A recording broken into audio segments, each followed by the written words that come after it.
Nizami, gəl biz səninlə teleskop düzəldək. Ondan ulduzlara baxaq.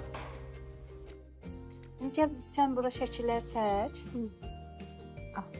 Birin buradan, birin buradan, Seçin. birin buradan. Üçsə. Nə istəyirsən? Çək bax buradan. Ancaq bax bura. Aferin. Aferin.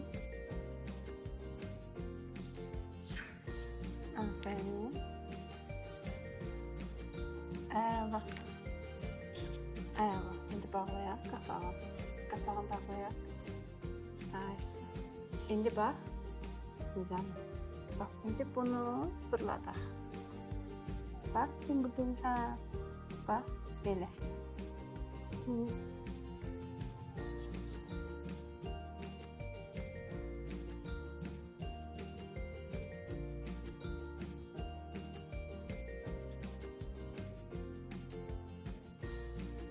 Hazır kəsilmiş yapışqan lentləri vuraq.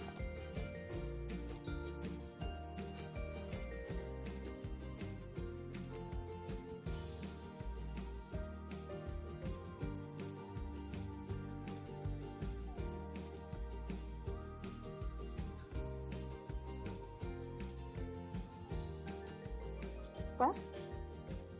Bax belə bax. Aha.